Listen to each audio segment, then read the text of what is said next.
Bon après-midi à tous, j'espère que vous allez bien. Sinon, nous allons bien par la grâce de Dieu.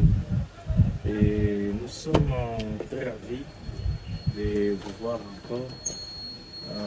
Aujourd'hui, je voulais vous parler sur quelque chose de très important. Je vais ici vous parler sur l'utilité d'avoir le Saint-Esprit.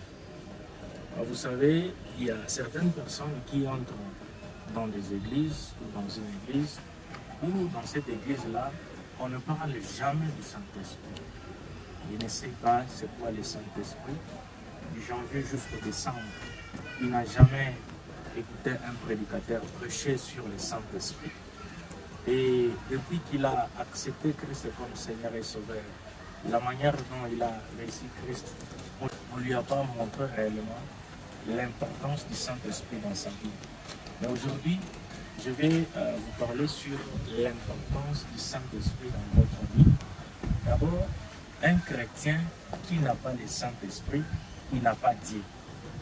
Donc la seule chose qui fait à ce que nous voyons nous appartenons à Dieu, la seule raison ou le seul témoignage ou le seul signe qui fait de nous enfants de Dieu, c'est parce que nous avons la présence du Saint-Esprit.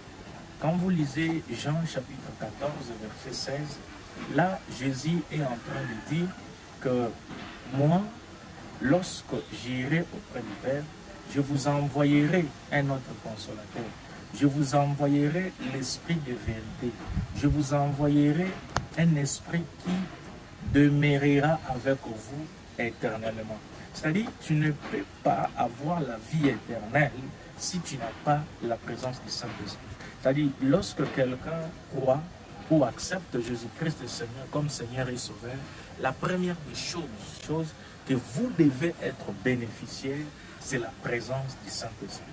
La présence du Saint-Esprit montre que nous avons Dieu en permanence. Parce que si tu n'as pas le Saint-Esprit, tu n'as pas Dieu.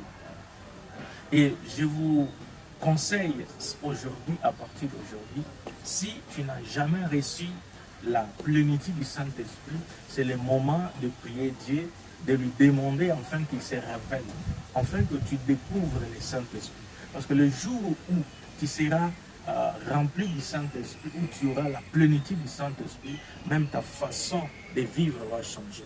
Donc la première des choses, c'est que nous avons dit dans Jean 14, verset 16, la présence du Saint-Esprit, c'est la présence de Dieu qui demeure en permanence.